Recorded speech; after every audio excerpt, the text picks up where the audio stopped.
Hello everyone, my name is Sterling Marich, and today I wanted to talk to you about a topic that I am very passionate about, and that is the issue of gentrification coming to the neighborhood of City Heights, San Diego. Gentrification has become a rising topic in today's society. It occurs when there is a change in class structure in a neighborhood, or basically when a higher class moves into a lower class neighborhood, and it is associated with an increase in cost of living. Although there are some positive aspects to gentrification, they are usually more negative ones, the greatest negative effect being that of displacement of the working class. So far, researchers have not been able to avoid this side effect in improving or redeveloping an area. However, there has been more recent research on how to lessen displacement of individuals. They have found that this starts with the people of the neighborhood itself. Although most researchers would approach this topic as an urban planning issue, I argue that it is actually a sociological problem. Examples of gentrified cities where displacement had been held to a minimum were studied, and what the city had done to keep it that way. Because it is easier, more time efficient, and less expensive, cities will simply tear down buildings and rebuild them, quickly improving the overall appearance of an area and improving the economy pretty quickly. Following this, though, large amounts of displacement will happen. When cities attempted to improve a neighborhood from the inside out, however, displacement was held to a minimum. Gentrification is making its way towards a small neighborhood called City Heights, located in the southeast side of San Diego, California. The neighborhood is heavily diverse, with about 70% of individuals born outside of the U.S. It also suffers from poverty, with an average household income being close to $35,000 a year, nearly half of the average household income of the rest of the United States. Parts of City Heights have already been gentrified.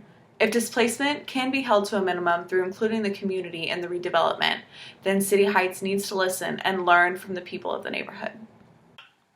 I'd like to highlight some important ideas from the literature review. The first is to help avoid displacement, one must include the community in the redevelopment process. The second is to listen to the community about what the neighborhood needs rather than outside sources. The people of a neighborhood are much more likely to know what their neighborhood needs because they are experiencing it every day, they are living in it, compared to someone who has maybe visited the neighborhood 2 times or maybe has never even visited at all. The last idea is that when people are given ownership over something, that being a house, a park, or a car, they treat it with more care because there is a sense of responsibility, a sense of ownership over it. And I just want to say that the purpose of this study, based on the research that gentrification and displacement is more of a sociological problem, the purpose of the study was not designed to determine what needs to be done to avoid the negative effects of gentrification. This study and this survey that was sent out is the first step in one of many. It is designed to see if the people of City Heights, San Diego even want to be involved in the regeneration of their neighborhood. And it was designed to see if the people of City Heights desire to see any changes in their neighborhood.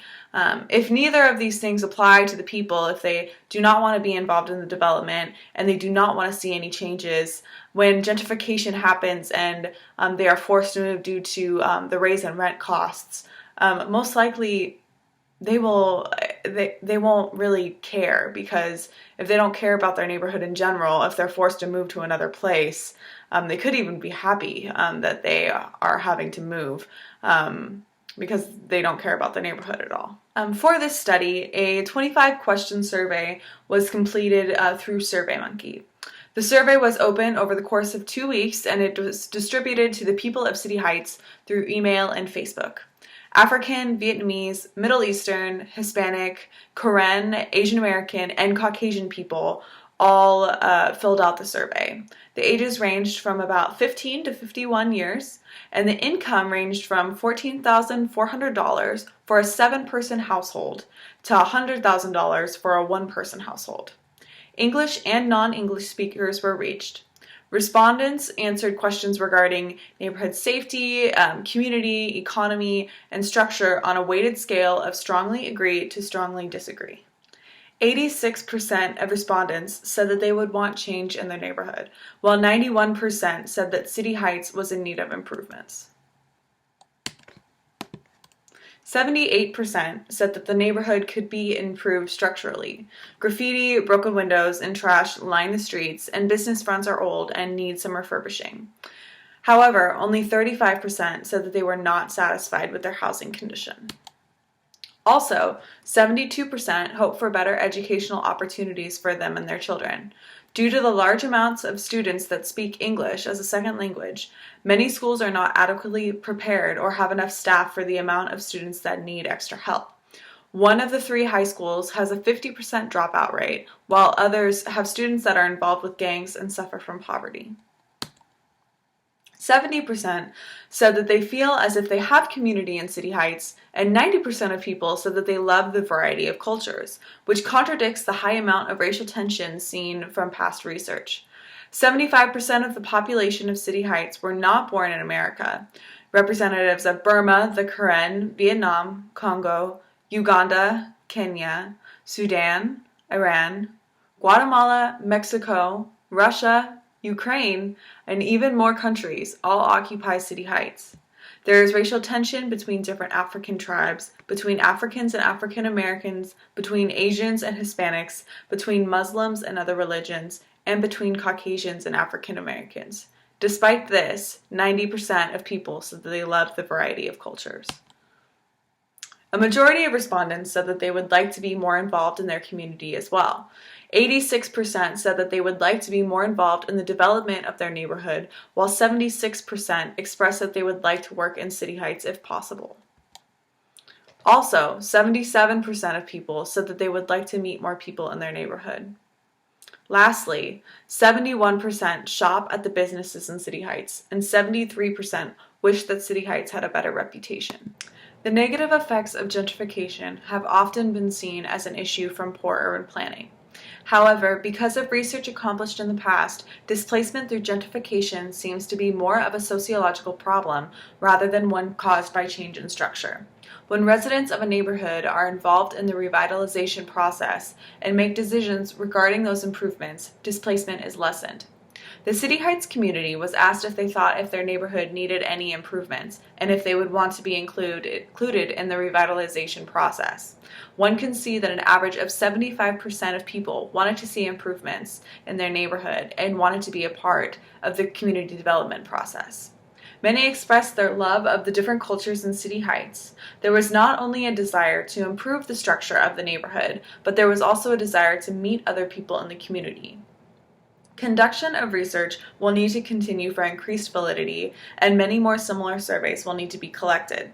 A larger sample size is needed for a population of 70,000 people, and only 23 people completed this survey. Limitations to the research included a 2-week time frame, a small sample size, and the honesty of the participants. Only having the survey available in English also limited the amount of people who could contribute.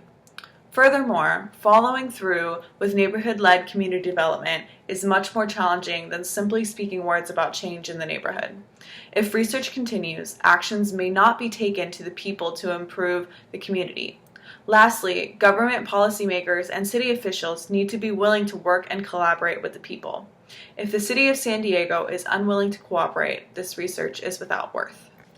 It might take longer to improve the community from the inside out.